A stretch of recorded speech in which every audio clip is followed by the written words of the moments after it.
Son of God, say my mind, and you don't die. Give as you receive, and your release is Satan. This is the part 244 in the series Christ's Forgiveness, How to Manifest Immortality, Season 2. And the name of this teaching is The Attraction of Guilt. The attraction of guilt produces fear of love, for love would never look on guilt at all. It is the nature of love to look upon only the truth, for there it sees itself, with which it would unite in holy union and completion. As love must look past fear, so must fear see love not. For love contains the end of guilt, as truly as fear depends on it.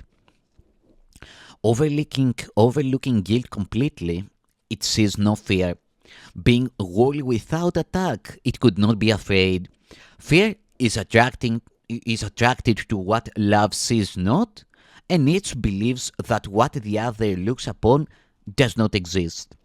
Fear looks on guilt with just the same devotion that love looks on itself, and each has messengers which they send forth, and which return to them with messages written in the language in which their going forth was asked. Love's messengers are gently sent and return with messages of love and gentleness. The messengers of fear are harshly ordered to seek out guilt and to cherish every scrap of evil and of sin that they can find, losing none of them on pain of death, and laying them respectfully before their Lord and Master. Perception cannot obey two masters, each asking for messages of different things in different languages. What fear would look upon, what fear would feed upon, love overlooks. What fear demands, love cannot even see. The fierce attraction that guilt holds for fear is wholly absent from love's gentle perception. What love would look upon is meaningless to fear and quite invisible. Relationships in this world are the result of how the world is seen, and this depends on which emotion was called on to send its messengers to look upon it and return with word of what they saw.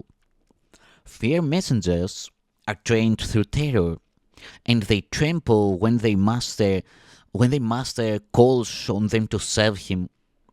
For fear is merciless even to its friends.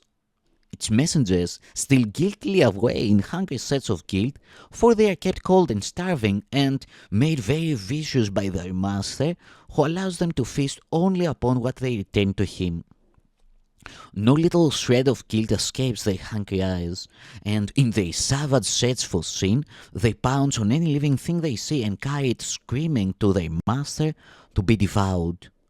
Send not these savage messengers into the world to feast upon it and prey upon reality. For they will bring you words of bones and skin and flesh. They have been taught to seek for the corruptible and to return with gorges filled with things decayed and rotted. To them, such things are beautiful because they seem to allay their savage pangs of hunger, for they are flooding with pain of fear, and would avert the punishment of him who sends them forth by offering him what they hold dear. The Holy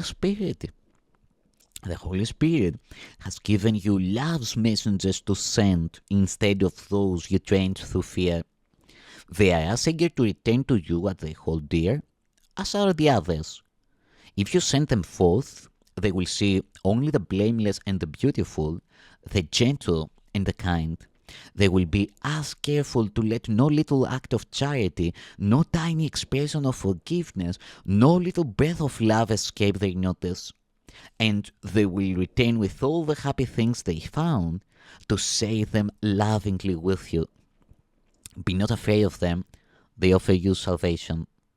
These are the messages of safety, for they see the world as kind.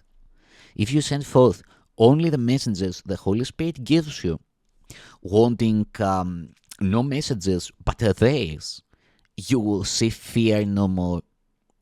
The world will be transformed before your sight, cleansed of all guilt, and softly brushed with beauty.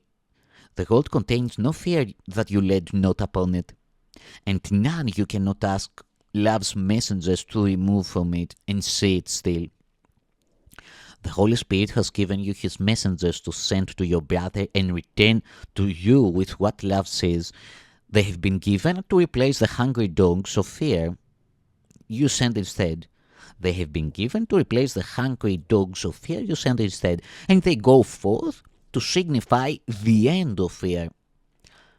Love too would set a feast before you, on a table covered with a spotless cloth, set in a quiet garden where no sound but singing and a softly joyous whispering is ever heard.